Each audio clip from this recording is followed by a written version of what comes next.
Okay. Here is the short version. This is the abstract. Okay. This thing has a mass of 1 kilogram. Now, if I were to drop this, yes, it would accelerate down because of the force of gravity, yes? Okay. The weight is the force that makes it accelerate down. So weight is actually the force of gravity on this thing. Okay. And how much does this weigh? Well, what does that force have to be to make it accelerate down at 9.81 meters per second squared? Well, we can figure it out, right? F equals ma, and this is what we did last time, right? F equals ma. So the force acting on it has to be 1 kilogram times 9.8 newtons, or meters per second squared, right? Okay. And so the force has to be 9.8 newtons down, right? Yeah? Okay. So 9.8 newtons is its weight, and 1 kilogram is its mass. Okay. Now, if I go to a different planet, if I go to the moon, I know it's not a planet, almost like a planet though. Okay. If we go to the moon, this thing is going to weigh something else, yes? Okay. But I will still have 1,000 grams of iron of mass there, a kilogram. It will react with sulfuric acid or whatever. We can do chemistry with this thing, right? The gram is 1,000th of this. No, I know, but like, I always used to think of like weight. Yeah, well, almost everywhere else it's a synonym, right? You know, weight and mass. But in physics, they are two different things, right? Mass refers to the amount of stuff, and weight refers to a force, right? So let's just hit the right arrow here and see what the PowerPoint tells us. Okay, so mass is literally the amount of stuff you have. You can equate it with the number of protons and neutrons and electrons. It is, and I don't know if this is interesting or not, but I'm going to say it anyway. Okay, but it is the only thing. There are all these standard units of the SI system, the Système International. So it's a French system, right? There's meters, and meters have been, I believe they've been defined by how far light travels in a particular time, right? Time has been explained as so many vibrations of a cesium atom, I think. It's something like that. So everything, the length and time have been they're no longer a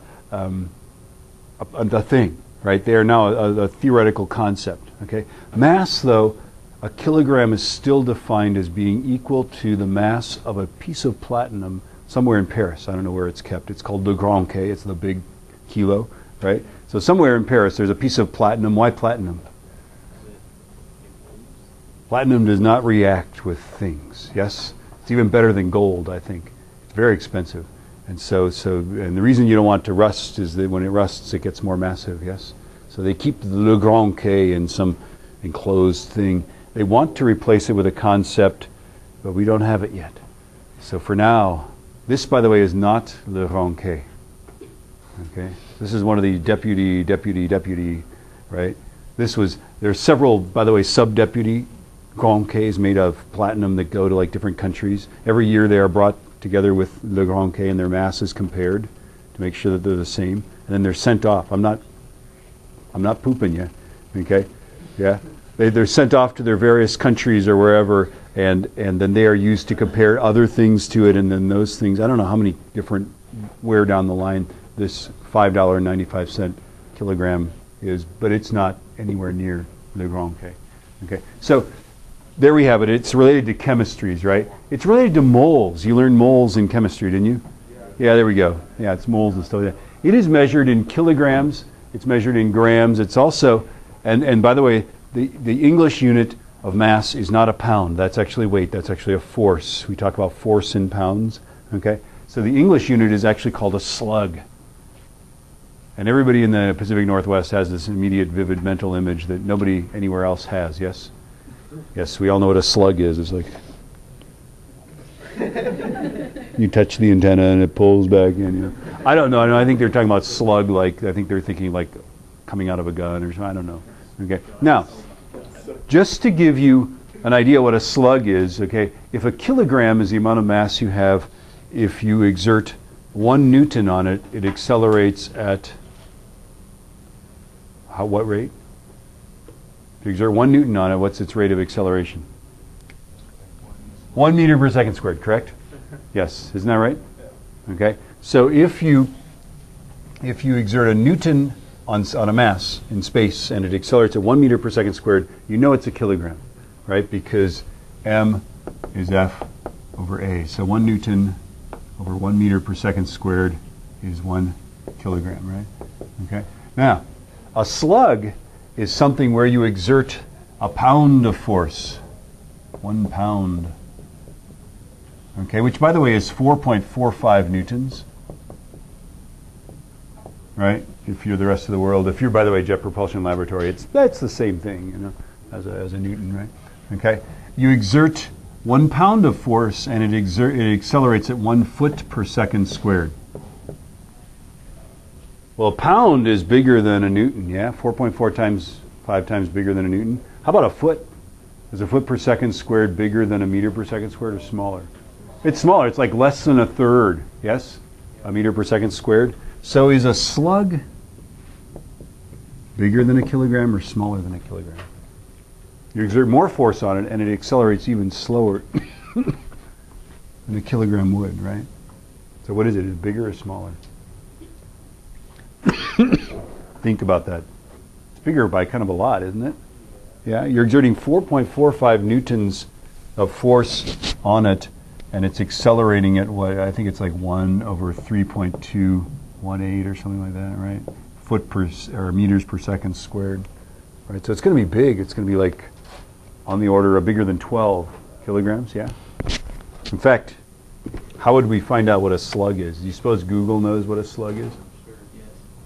Yeah, you'll find out whether I'm, yeah, you'll find out whether I'm pooping you here, okay?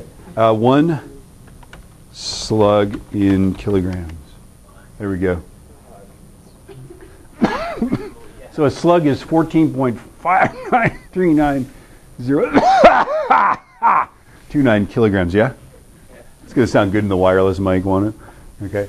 So there we have it. A slug is actually a unit. You will, if you take engineering class in college, you will have the added joy of, is she doing what I'm thinking she's doing? You are. Give me that. No, I'm just kidding. Put it away. Definitely put it away, though. Okay. You will have the indubitable joy of using slugs for your calculations, and to that end, I'm very sorry about slugs, but there it is. Okay. Okay, so there we have it, measured in kilograms of slugs. It's just a measure of inertia. So this is the other interesting thing, is that if I were to give you this in space this thing would float. I could say, I put it there, right? Where'd you put the kilogram? Oh, it's right there. It would be floating there in the air. Isn't that fun? Think how messy your room would be in space. Where's your homework? Well, it's it's not on the floor, right? It's over there. It's hovering above the bed or something like that. Yeah. Are you picturing this? Yeah. All the possibilities for where your stuff could be. It's on that wall. I don't know, right? Okay. If I gave you this in space, it would have the same. What you would have to do is take it and go like this and shake it back and forth. Yeah. And you would feel the inertia. Don't you feel that? I feel that. I feel inertia, right? It's resisting my shaking it like that, right? What if I handed you one of these and it looked just like this, but it was hollow, had a mass of about 1 gram? Could you tell? Not because it would push down on you any harder. There would be no gravity, right? But you could just shake it. Immediately, I can tell the difference between this and this if it were hollow, yeah, and had a mass of 1 gram. I could tell immediately, even if it looked identical from the outside, right? And mass is not zero in space, so things have inertia in space. Yeah? This leads to interesting things. Okay? It's like, for example, when an astronaut walks up to the Hubble Space Telescope and they grab something and they're going to twist a bolt or something off of the Hubble Space Telescope. The Hubble is many tons of stuff, and the astronaut is not even 1 ton, yes? The astronaut is just a little bit of inertia, right? So when they grab that thing and they twist, something spins, not the Hubble Space Telescope. The astronaut spins, yeah? The other way? And that's sort of funny, isn't it? Yeah, the astronaut just goes whoop, and their feet go up like this, because there's no up, right? Just like they spin around, right? So they actually have to somehow grip. We don't have gravity holding me down, right? So they have to somehow grip that thing with their feet, or I don't know, right? They've got to be clever about it, right?